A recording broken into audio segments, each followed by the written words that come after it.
जय हिंद साथियों, स्वागत है आपका एक बार फिर से द आइडियल हब के इस यूट्यूब चैनल पर। और जैसा कि हम लोगों ने पिछले वीडियो में राज्य पुनर्गठन अधिनियम के बारे में चर्चा किया था कि राज्यों का पुनर्गठन कैसे हुआ, उनके लिए क्या क्या समितियाँ, क्या क्या आयोग बनाए गए, और आज उसी से संबंधित कुछ प्रश्न को मैंने लिया है। तो चलिए शुरू करते हैं। पहला प्रश्न क्या कह रहा है कि इनमें से कौन सा राज्य पुनर्गठन अधिनियम द्वारा स्थापित नहीं है। Which one of the state is not established by state reorganisation act 1956। मतलब राज्य पुनर्गठन अधिनियम जो आया था, तो आपको मैंने बताया था कि 1956 में आया था। उसके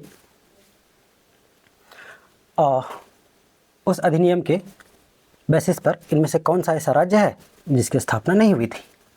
तो मैंने आपको बताया था कि पंजाब उस अधिनियम का हिस्सा था, असम भी था, पश्चिम बंगाल भी था, और भी राज्य थे। कुल मिलाकर 14 राज्य थे, लेकिन गुजरात उसका हिस्सा नहीं था। अगला प्रश्न कह रहा साथियों, भाषा के आधार पर बनने वाला पहला राज्य कौन सा है। Which one of the state is established on the basis of language. Option A कह रहा है आंध्र प्रदेश, ऑप्शन बी कह रहा है हरियाणा, ऑप्शन सी गुजरात, और ऑप्शन डी सभी। तो आपको पता होना चाहिए कि हरियाणा भाषा के आधार पर, आंध्र प्रदेश ये तो सबसे पहला है। हरियाणा भाषा के आधार पर बना, लेकिन ये पहला नहीं है। ये पहला राज्य तब माना जाएगा जब 1956 के बाद का पूछा जाएगा, लेकिन यह ऐसा कुछ नहीं कहा गया है। और गुजरात 1956 के बाद पहला राज्य होगा और हरियाणा दूसरा। 1966 में इसकी स्थापना हुई है, जबकि गुजरात 1960 में बना है। तो ऑप्शन ए आपका सही जवाब हो जाएगा। अगला प्रश्न कह रहा साथियों, इनमें से कौन एक जेबीपी समिति के सदस्य नहीं थे। आपको मैंने बताया था कि जेबीपी एक कमेटी था जिसमें कौन कौन शामिल थे। जवाहरलाल नेहरू, वल्लभ भाई पटेल, वी फॉर वल्लभ भाई पटेल, और सी पट्टाभी सीता रमैया। इसका मतलब सारे के सारे सदस्य इसका हिस्सा हैं। तो ऑप्शन डी आपका सही हो जाएगा। चौथा प्रश्न कह रहा है कि राज्य पुनर्गठन अधिनियम 1956 के बाद भाषा के आधार पर बनने वाला जो राज्य है, उसके बारे में मैंने आपको ऊपर में डिस्कस कर दिया। तो चलिए कौन सा हो जाएगा साथियों, गुजरात, जो कि 1960 में बॉम्बे से अलग होकर के गुजराती भाषियों के लिए बनाया गया था। और बाकी जो पार्ट था बॉम्बे, उसको बॉम्बे का नाम चेंज करके, बॉम्बे का नाम नहीं चेंज किया बल्कि स्टेट चेंज किया, और बॉम्बे को उसकी राजधानी बनाई गई। और वो राज्य कौन सा था, महाराष्ट्र। पांचवा प्रश्न कहता है कि गोवा से पुर्तगालियों को कब हटाया गया। मैंने ये सारे के सारे प्रश्न आपको बहुत ही डिटेल के साथ करवाया है, एक एक प्रश्न करवाया है। और मैंने बताया था कि गोवा 1961 से पहले पुर्तगालियों का हिस्सा हुआ करता था, और जब नहीं माना तो मजबूरन पुलिस कार्रवाई द्वारा गोवा से पुर्तगालियों को हटाया गया। वो वर्ष क्या 1954 था? जी नहीं। 1987 ये भी नहीं था। 1971 ये भी नहीं था। वो वर्ष कौन सा था? 1961। ये वो वर्ष है साथियों जब दमन और दीव को पुर्तगालियों से ऑपरेशन विजय के द्वारा हटाया गया था। 1987 जब गोवा को पूर्ण राज्य का दर्जा प्राप्त हुआ, और 1971 इसमें कई राज्य बने। अगला प्रश्न देखिए, 6 नंबर का जो प्रश्न है वो कह रहा है कि इनमें से कौन सा क्षेत्र भारत की मुख्य भूमि से नहीं जुड़ा है। Which one area is not connected by the mainland of India. इनमें से कौन सा क्षेत्र क्षेत्र की बात हो रही है तो क्षेत्र में राज्य भी हो सकता है, क्षेत्र में यूटी भी हो सकता है। तो चलिए, पहला ऑप्शन कह रहा पुदुचेरी, ऑप्शन बी कह रहा अंडमान निकोबार, ऑप्शन सी कह रहा है चंडीगढ़ और ऑप्शन डी कह रहा है दमन और दीव। पुदुचेरी ये भारत की मुख्य भूमि का हिस्सा है, चंडीगढ़ भी भारत की मुख्य भूमि का ही हिस्सा है, दमन और दीव ये भी भारत की मुख्य भूमि का ही हिस्सा है, जबकि अंडमान और निकोबार ये भारत के पूर्वी हिस्से में शामिल है, जो कि भारत के मुख्य भूमि से जुड़ा हुआ नहीं है, मेनलैंड का हिस्सा नहीं है। ये एक द्वीप समूह है जो कि भारत से दूर है। तो इस तरह से ऑप्शन कौन सा हो जाएगा आपका? बी। 7वां नंबर का जो प्रश्न है वो कह रहा है कि प्रथम भाषाई प्रांतीय आयोग निम्न में से कौन सा है? Which one of the following is first linguistic provincial commission. और मैंने आपको ये भी प्रश्न बताया हुआ है, क्या वो फजल अली आयोग था? जी नहीं। क्या वो धर आयोग था? देखते हैं। क्या वो जेबीपी समिति था? ये आपको मैंने डिस्कस कर दिया। और ऑप्शन डी कह रहा है इनमें सभी। तो जब बात प्रथम की हुई है तो सभी का तो कोई मतलब ही नहीं है, इसका मतलब ये तो ऐसे ही चला गया। फजल अली आयोग ये सबसे आखिरी में बना था, जिनके आधार पर राज्य पुनर्गठन आयोग, राज्य पुनर्गठन अधिनियम 1956 को लाया गया। तो ये सबसे आखिरी है। और मैंने आपको बताया था कि धर आयोग एक जस्टिस जिनका नाम था सुमन कुमार धर, उन्हीं की अध्यक्षता में आयोग का गठन किया गया। इस बात की एस.के. धर की अध्यक्षता में इस बात की जायज़ा लेने के लिए कि भाषा के आधार पर उठ रहे मांग जायज़ है या फिर नहीं है, किस आधार पर बनना चाहिए, एस.के. धर आयोग का गठन किया गया था। आइए 8वां प्रश्न देखते हैं। कह रहा है कि पृथक सिख राज्य की मांग करने वाले जो तारा सिंह थे वो कौन से दल के थे? तारा सिंह, मास्टर तारा सिंह, इसकी कहानी मैंने आपको बताया कि मास्टर तारा सिंह ही वो पहले व्यक्ति थे जिनके नेतृत्व में क्या हुआ, पृथक सिख राज्य की मांग की गई। और ये जो मास्टर तारा सिंह थे ये कौन से दल के थे? कांग्रेस के थे? जी नहीं। क्या जनता दल के थे? ये भी नहीं। क्या साम्यवादी दल के थे? जी नहीं। ऑप्शन डी कह रहा अकाली दल। तो मास्टर तारा सिंह का जो संबंध है वो अकाली दल से है। अगला प्रश्न 9वां नंबर का जो प्रश्न है, कह रहा है कि इनमें से कौन एक तटीय राज्य नहीं है? तटीय राज्य का मतलब, तटीय राज्य का मतलब है कि जो समुद्र से सटा हुआ है, ऐसा राज्य जो समुद्र के किनारे पर बसा हुआ है वो तटीय राज्य है। तो इनमें से कौन राज्य है जो तटीय नहीं है? तो इस प्रश्न का जवाब देने के लिए आपको सारे तटीय राज्य पता होने चाहिए। आपको पता है कि यहाँ जो गुजरात है पहला तटीय राज्य है, उसके बाद महाराष्ट्र, फिर उसके बाद महाराष्ट्र के बाद आपका छोटा सा एक राज्य जिसको हम लोग क्या कहते हैं साथियों, गोवा, फिर कर्नाटक, फिर उसके बाद केरल। तो कुल कितना हुआ? 5। और इस तरफ तमिलनाडु, आंध्र प्रदेश, ओडिशा और फिर पश्चिम बंगाल। कुल 9 ऐसे राज्य हैं जो समुद्री सीमा साझा करता है, जिन्हें तटीय राज्य कहते हैं। तो जो आपका पहला ऑप्शन है गुजरात, ये तो तटीय राज्य है। तमिलनाडु भी है, पंजाब नहीं है। पंजाब मेनलैंड का हिस्सा है, समुद्र से इनकी बाउंड्री टच नहीं होती है। गोवा भी तटीय राज्य में आता है। 10वां नंबर का जो प्रश्न है साथियों, कह रहा है कि फजल अली आयोग के सदस्य इनमें से कौन थे?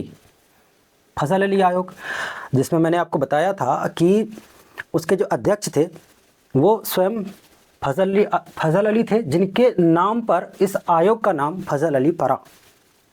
और जो बाकी इसके सदस्य थे उनमें से एक कौन थे? एक थे हृदयनाथ कुंजरू और दूसरे कौन थे, के.एम. पनिक्कर। क्या इन दोनों में से कोई आपको दिखाई दे रहा है? कौन थे पूछ रहा है, तो गांधी जी तो नहीं थे, क्योंकि इनका देहांत 48 में हो चुका था। पंडित नेहरू भले ही जीवित थे, लेकिन इस आयोग के सदस्य नहीं थे। वल्लभ भाई पटेल, इनका देहांत 50 में हो चुका था।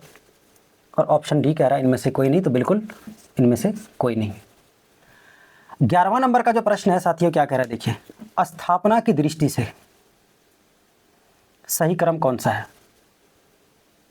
On the basis of establishment of state, मतलब कौन से राज्य पहले बना, कौन से राज्य बाद में बना, किसकी स्थापना पहले हुई, किसकी बाद में, उसी के आधार पर आपको जवाब देना है तो कौन सा क्रम सही है। तो इस क्रम को, मतलब जो राज्य को एक क्रम में सजाने कह रहा है, क्रोनोलॉजिकल ऑर्डर में, उसके लिए आपको पता होना चाहिए कि कौन से राज्य की स्थापना कब हुई है।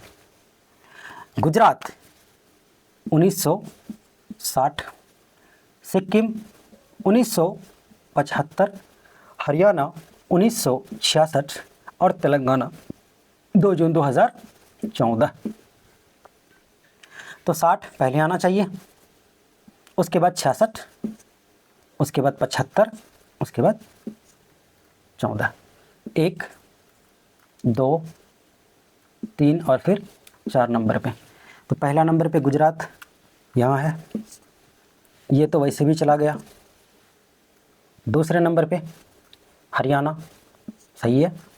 तीसरे नंबर पे आपका सिक्किम है, ये भी सही है। और चौथे नंबर पे तेलंगाना की बात हो रही है, तेलंगाना। इसका मतलब डी ऑप्शन आपका सही हो जाएगा। 12वां नंबर का प्रश्न कह रहा है, पुदुचेरी कितने राज्यों में फैला हुआ है?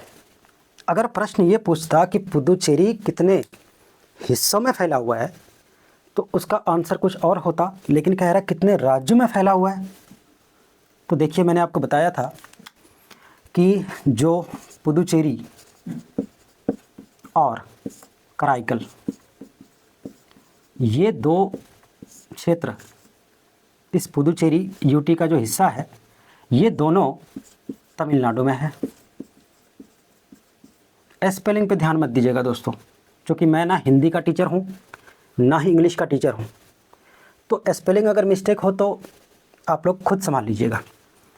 अगला प्रश्न, अगला जो स्टेट है वो है केरल, और उस केरल में कौन है?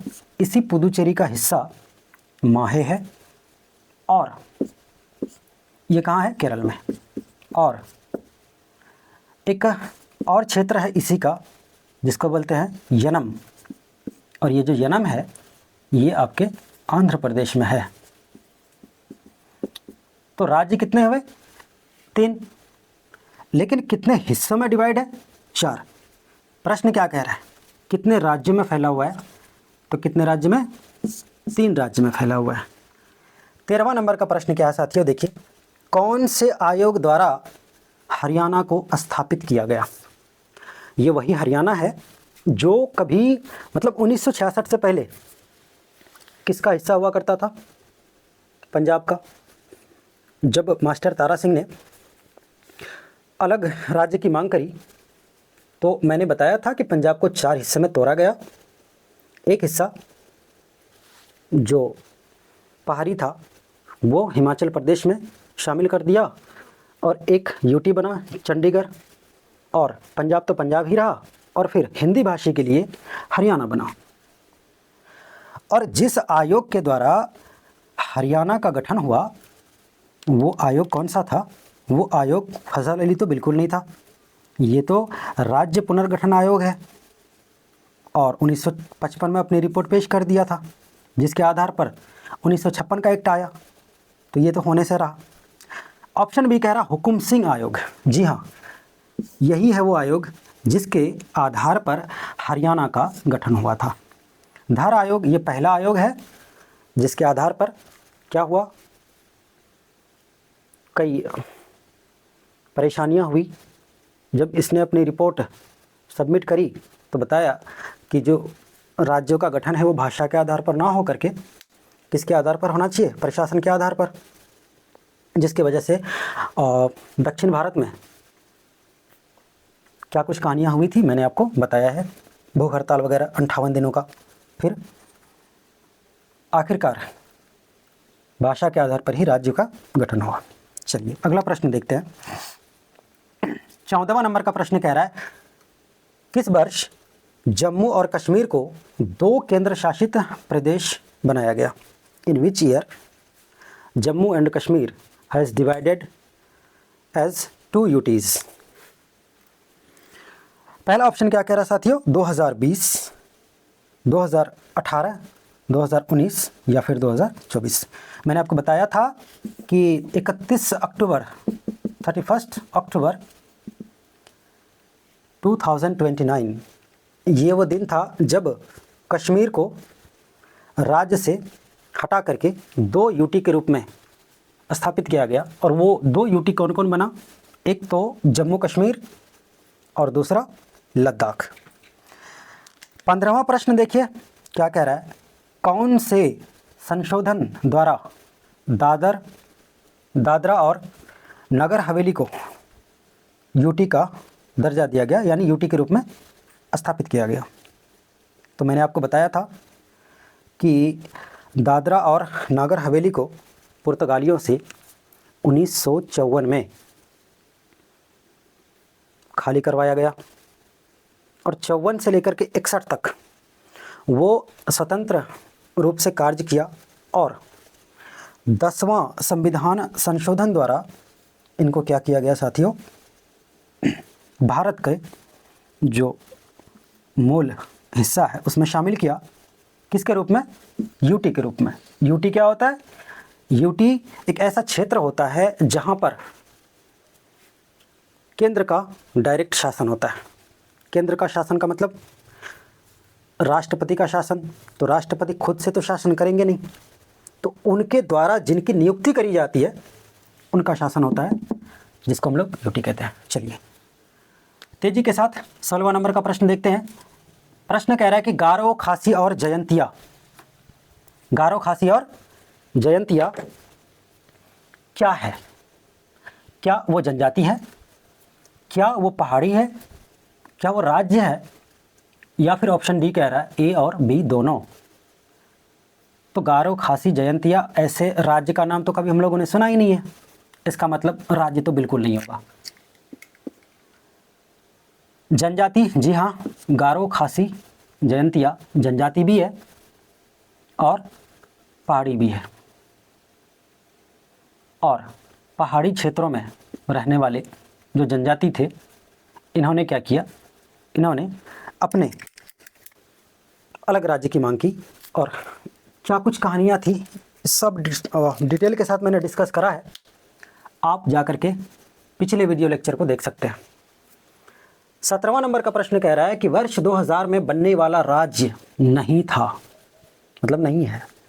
2000 में आपको मैंने बताया था कि वर्ष 2000 जिसमें एमपी यानी मिडिल प्रोविंस से छत्तीसगढ़ अलग हुआ और 26वां राज्य बना। ये था 1 नवंबर 2000 की बात। और फिर 9 नवंबर 2000 को उत्तर प्रदेश से, मतलब उस समय उत्तर प्रदेश का हिस्सा हुआ करता था उत्तराखंड, जो कि अलग हो गया कब, 9 नवंबर 2000 को, और 27वां बना। और 28वें राज्य के रूप में आपको पता होना चाहिए कि 15 नवंबर 2000 को बिहार से झारखंड अलग हो गया। तो इस तरह से ये 2000 में बनने वाले ये तीनों हैं। लेकिन तमिलनाडु ये तो मूल राज्य का हिस्सा है। उन 14 राज्यों में से एक तमिलनाडु भी था, लेकिन तमिलनाडु का नाम उस समय तमिलनाडु नहीं था, मद्रास था। और मद्रास का नाम कब चेंज हुआ, तो मैंने पार्ट 1 में डिस्कस करा था कि 1969 में क्या हुआ था, मद्रास का नाम चेंज करके तमिलनाडु किया गया। फिर कुछ हिस्सा जो उसका बाकी था उसको 1996 में उसके नाम को भी चेंज किया और नाम पड़ा चेन्नई। चलिए 18वां और आज का आखिरी प्रश्न है कि निम्न में कौन एक केंद्र शासित प्रदेश नहीं है, प्रदेश है? क्या महाराष्ट्र है, क्या चंडीगढ़ है, क्या मध्य प्रदेश है, क्या उत्तर प्रदेश है? तो एक लिस्ट में मैंने आपको बताया था कि यूटी, और एक लिस्ट में पुराने राज्य, फिर एक लिस्ट में मैंने बताया था कि नए राज्य का गठन कैसे हुआ। तो उसमें से आप देख सकते हैं जाके कि चंडीगढ़ राज्य के हिस्से में नहीं है। यह राजधानी है किसका? तो हरियाणा का और पंजाब का, दोनों की जो जुड़वा राजधानी है वो आपका चंडीगढ़ है। इस तरह से साथियों मैं चाहता हूं कि अब लगातार कई वीडियोस आपके सामने पॉलिटी का पेश हुआ। मुझे लग रहा है कि ज़्यादा बोरिंग महसूस ना हो, इसलिए कुछ लेक्चर्स अब मैं इतिहास का प्रोवाइड करूँगा और अच्छे से इसका नोट्स बनाइए।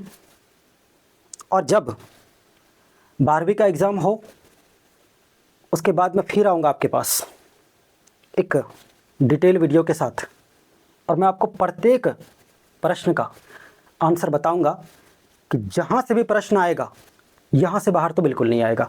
और साथियों एक बात याद रखिएगा कि ये जितने सारे प्रश्न हैं किसी ना किसी एग्ज़ाम्स में पूछे हुए हैं। आप शायद भली भांति जानते होंगे कि किसी भी कॉम्पिटिटिव एग्ज़ाम में जो प्रश्न आता है 9 से लेकर के 12 तक, वनडे एग्ज़ाम की बात कर रहा हूँ, यूपीएससी की बात नहीं कर रहा हूँ, जो भी वनडे एग्ज़ाम है उसके जितने भी सारे प्रश्न हैं कहीं से पूछा जाता है। तो 9 से लेकर के 12 तक अगर किसी ने अच्छे ढंग से पढ़ लिया तो प्रश्न कहीं से भी आए वो तो यहीं से आएगा। बहरहाल आप खुद ही समझदार हैं। चलिए आज की क्लास को मैं यहीं संपन्न करता हूं। तब तक के लिए खुश रहिए, हंसते मुस्कुराते रहिए। जय हिंद।